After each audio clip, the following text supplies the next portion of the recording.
So hello guys, હું છું તમારો પ્રિય માનવ અને આજે આપણે ક્યાં આવી ગયા છે જોઈ લો. અને જોઈ જાણવું કે આપણે ક્યાં આવ્યા છે તો અમારા વ્લોગમાં કન્ટિન્યુ રહ્યો. હું તમને બતાવું કે આપણે ક્યાં આવ્યા છે અને શું કરવા આવ્યા છે.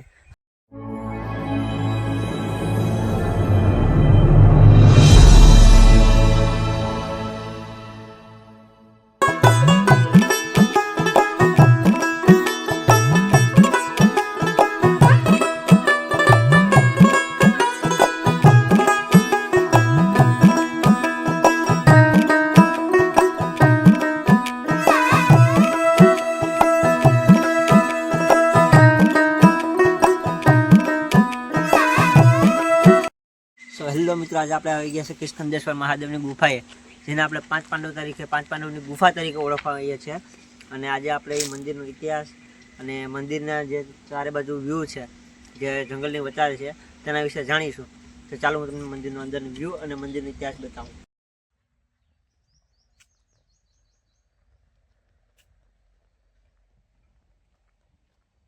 સો મિત્રો, આપણે મંદિરની અંદર જતા પહેલાં હું તમને મંદિરનો ઇતિહાસ કહી દઉં કે આ મંદિર છે જે પાંચ પાંડવો દ્વારા બનાવવામાં આવેલું છે. જે પાંચ પાંડવો છે અહીંયા રહેતા, અને આ જે કુંડ દેખાય છે ને, મેં તમને બતાવું વિડીયોમાં, એ કુંડ છે. તેમાંથી પાંચ પાંડવો છે જે પાણી પીતા અને પોતાના જે માતા છે અને જે વનવાસ દ્વારા આવ્યા હતા ને ત્યારે રોકાતા, એ ત્યાં પીતા એમાંથી પાણી. અને આ જે ગુફા છે એ ગુફાની અંદર શિવલિંગ છે. જે શિવલિંગ છે એ સ્વયંભૂ છે, કે જાતે જ પ્રકટ થયેલી શિવલિંગ છે. અને તેમાં પાંચ પાંડવો છે એ જે શિવલિંગ છે એની પૂજા કરતા હતા. અને ઘણું બધાનો ઇતિહાસ છે જે બહુ જૂનો છે. મને તો આખો ઇતિહાસ જાણવામાં લગભગ વાર લાગી જાય.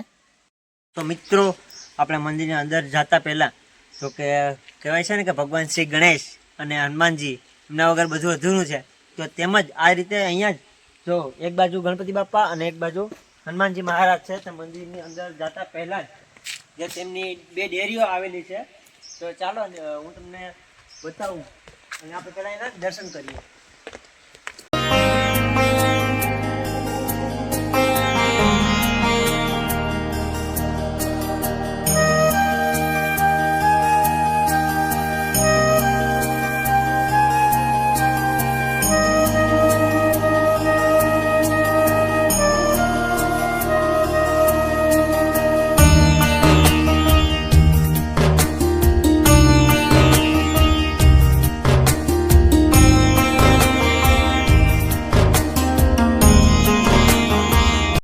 તો મિત્રો, આપણે અત્યારે દર્શન કરી લીધા છે.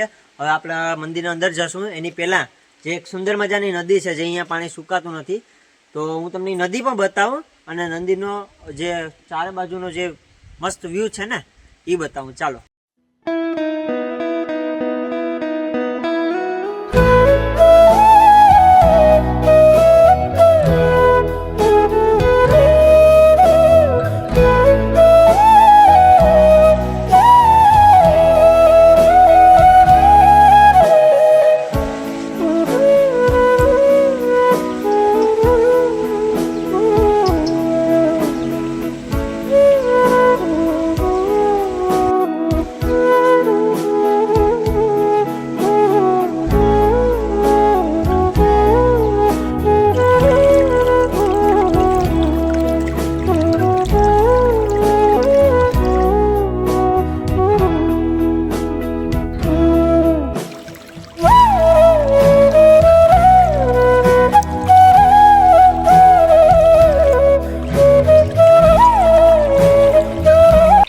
તો મિત્રો, અત્યારે આપણે અહીંયા સુંદર મજાની જે નદી છે તે નદીની ઉપર નાનો એવો મંદિરમાં જવા માટે પુલ બનાવવામાં આવ્યો છે.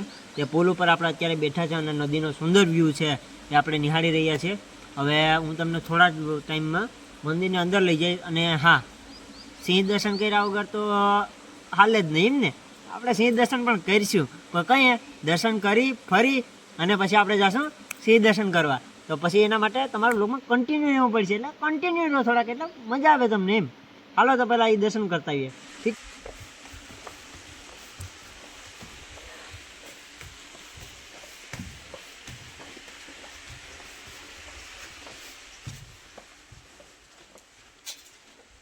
સો મિત્રો, અત્યારે આપણે આવી ગયા છે જે મંદિરની તમને વાત કરતો હતો કે આપણે મંદિરે અંદર દર્શન કરવા જવાનું છે.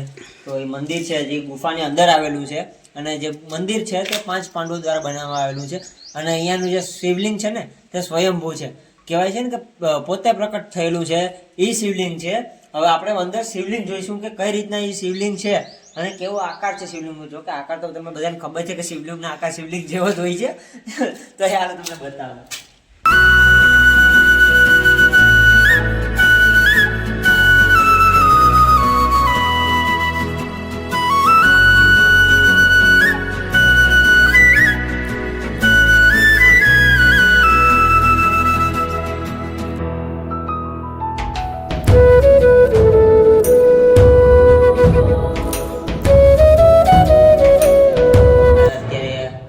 ગુફા છે, ગુફાની અંદર શિવલિંગ છે, ત્યાં આપણે આવી ગયા છે. અને તમને બતાવવાનું શિવલિંગ છે તે સ્વયંભૂ પ્રકટ થયેલું છે, તે ખૂબ જ મોટું છે. અને સારી રીતે અહીંયા કહેવાય છે ને કે મંદિરના જે પૂજારી છે તેના દ્વારા આનું સાર સંભાળ રાખવામાં આવે છે. અને કહેવાય તો કે તમને શણગાર એનો અત્યારે વ્યવસ્થિત છે. તો આ મંદિર છે એ ગુફાની અંદર છે. તમને ગુફા જો બતાવું, ગુફા બતાવજો અને જેથી કરી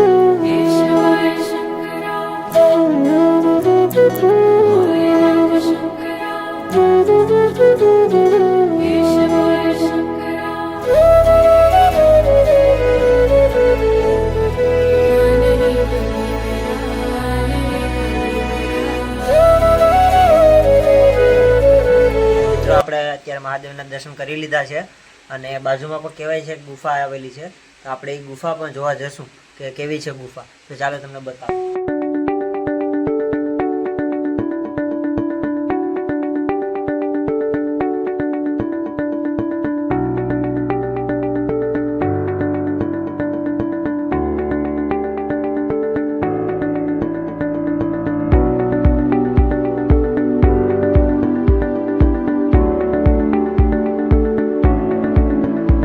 સો હેલો મિત્રો, આપણે બાજુમાં જે ગુફા હતી અહીંયા દર્શન કર્યા અને એ બાજુમાં ગુફામાં પણ આવીએ છીએ આપણે. તો અહીંયા પણ જોઈ શકીએ છીએ કે શિવલિંગ જ છે અને બાજુની ગુફા જે છે એ અમારે કવર કરવાનું બાકી છે. તો તમે બ્લોગમાં કન્ટિન્યુ રહેશો, તમે એ પણ કવર કરીએ ને હું તમને બતાવશું. અહીંયા થોડુંક બીવાય એવું છે કારણ કે બાપા હોય.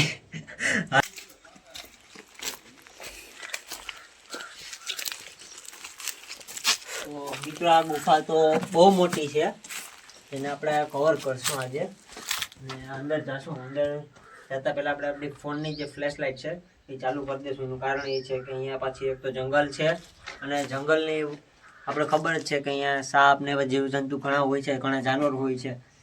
એટલે આપણે પહેલાં ફોનની ફ્લેશ લાઇટ ચાલુ કર્યો અને અંદર જશું અને અંદરનું વ્યૂ જોઈશું. સો મિત્રો આપણે અંદર ગુફાની અંદર છે. અત્યારે ગુફાની અંદર એટલું અંધારું છે ને કે તમે વાત જ ન પૂછો. કારણ કે આ ગુફા એટલી અંદર આવેલી છે ને કે હવે મને વધારે અંદર જતા બીક લાગે છે. કારણ કે જીવજંતુ આવવાના ઠંડાના બહુ રહી છે. એટલે હવે આપણે બહુ વધારે અંદર નથી જવું, અહીંયાથી જ આપણે ગુફાને કવર કરીને નીકળી જાય બરાબર.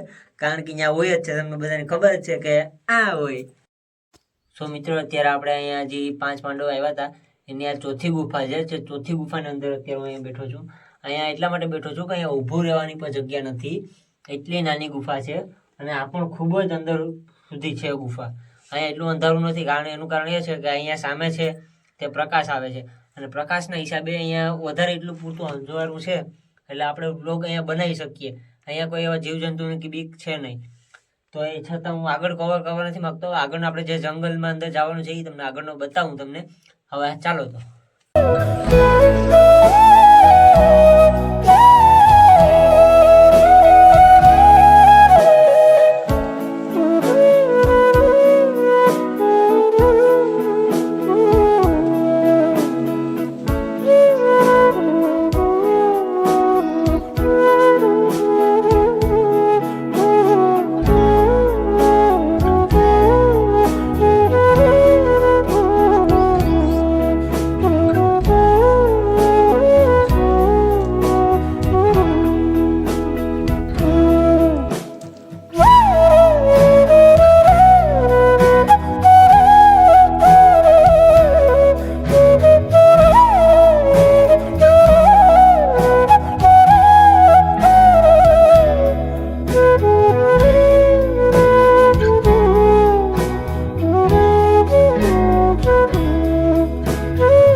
મિત્રો અત્યારે આપણે નદીની પુલ ઉપર ઊભા છે, જે ચોમાસામાં ગયા બાદ અહીંયા લોકો વધારે પ્રમાણમાં ખૂબ જ વધારે પ્રમાણમાં નાહવા આવે છે.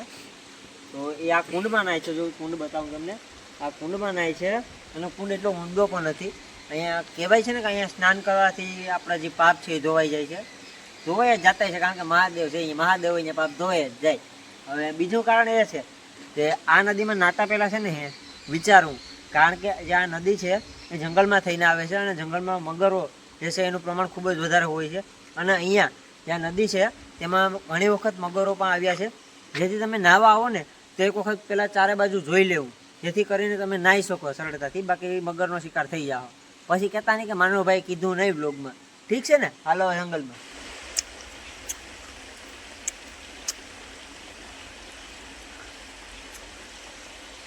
ખાટા કાંઈ છે દુનિયાના. અહીંયા જે આંબલી દેખાય એમાં પહેર્યા આપણે. આના પછી જંજીર આવે ને મજા જ આવે કે નહીં? હાલો તો કચરા ખાવા દો, પછી બ્લોગિંગ પછી ગઈ. ચાલો કચરા ખાવ પહેલાં.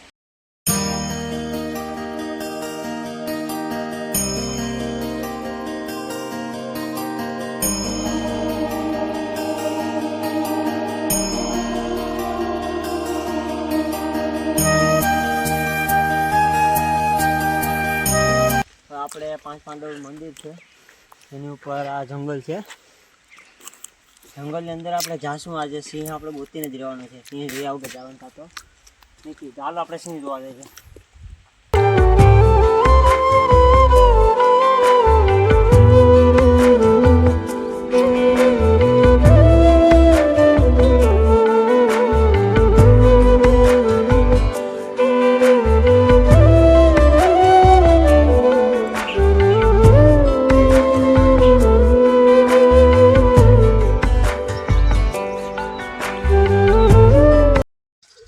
તો મિત્રો આપણે અત્યારે જંગલમાં ઘણું બધું રેખડા છે, પણ ક્યાંય અમને કે સિંહ જોવા મળ્યા નથી.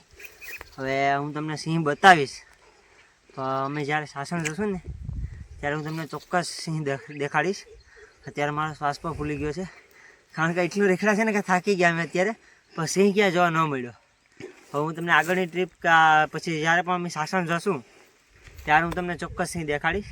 તો મિત્રો હવે આપણે ઘણું બધું ફરી લીધું છે અને ઘણું રેખડા પણ તમારા માટે કે સિંહ તમને બતાવીએ પણ સિંહ ક્યાંય મળ્યા નહીં. અને જો આવા અમારા ઘણા બધા વિડીયો આવી છે હજી, અને આવવાના છે.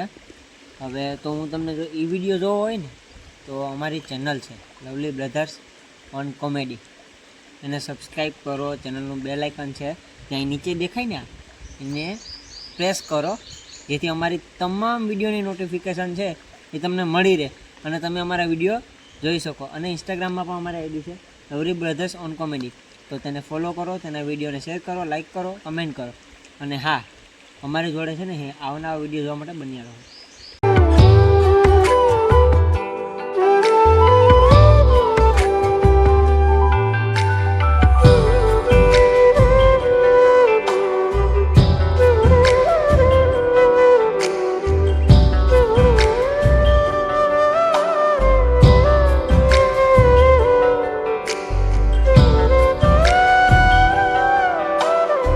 અત્યારે આપણે અહીંયા મંદિરના જે પૂજારી છે, જે મંદિરની અંદર શિવલિંગ છે એનો શૃંગાર કરે છે, એ બાપુને મળીએ અને એ બાપુ પાસેથી જાણીએ કે અહીંયા કઈ રીતના બધું સારસંભાળ રાખવી, જેથી કરીને આપણો સાંસ્કૃતિક વારસો છે એ જળવાઈ રહે.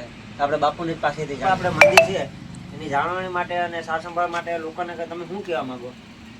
લોકોને બધું ધ્યાન રાખવાની રહી ને, મંદિરે તો આવે તો બધું સાફસૂફી રાખવી પડે. એને જે તે કચરો હોય, કચરો લઈને આવ્યો હોય કચરા પેટીમાં નાખવો પડે, જેથી કરીને ત્યાં ગંદકી વાળો કરે એ આપણા માટે નુકસાન જ છે ને. આ કોઈ કામવાળા છે નહીં આપણી પાસે, આપણે જ ખુદ જ કરવાનું છે એમ. જેથી કરીને લોકોને બધાએ ધ્યાન જ રાખવાનું એમ, કાયમી માટે. બધું ઘટે જ છે. હું તને કહી દઉં, આ બધી જાત મહેનત જિંદાબાદ હાલે. આ પબ્લિક થોડીક સાચવે. હું તને કહી દઉં, આ ફૂલ ઝાડ એટલા દે ને ખાલી, તો એ જો આ 1000 રૂપિયાનો ખર્ચો કરીને બધી કર્યું, બાકી રેવા થોડાક દે, તોડીને સીધા તોડી લે, એને શું નડે ભાઈ? મિત્રો આપણે બાપુ કહે એ પ્રમાણે આપણે મંદિરની પણ સાર સંભાળ રાખવી જોઈએ. અને જે લોકો અહીંયા ફરવા આવે છે એની એટલી અપીલ છે કે કચરો જે તમે લાવો છો એ કાં પોતાની પાસે રાખો અથવા અહીંયા કચરા પેટીઓ રાખેલી જ છે એ કચરા પેટીમાં નાખો, જેથી કરીને અહીંયા જે બાપુ છે એ પોતે એકલા જ સાર સંભાળ રાખે છે મંદિરની. કોઈ દ્વારા એને કંઈ આપણે મંદિરનું કંઈ ખર્ચો કે કંઈ આપવામાં આવતું નથી, છતાં બાપુ પોતાની મહેનતથી મંદિરનું જે આખું પ્રકૃતિ છે એ જાળવી રાખે એ રીતના છે.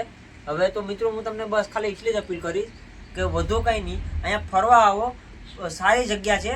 અને હા, કચરો પ્લીઝ કચરા પેટીમાં જ નાખો, જેથી કરીને બાપુને પણ થોડી ઘણી ફાયદો રહે.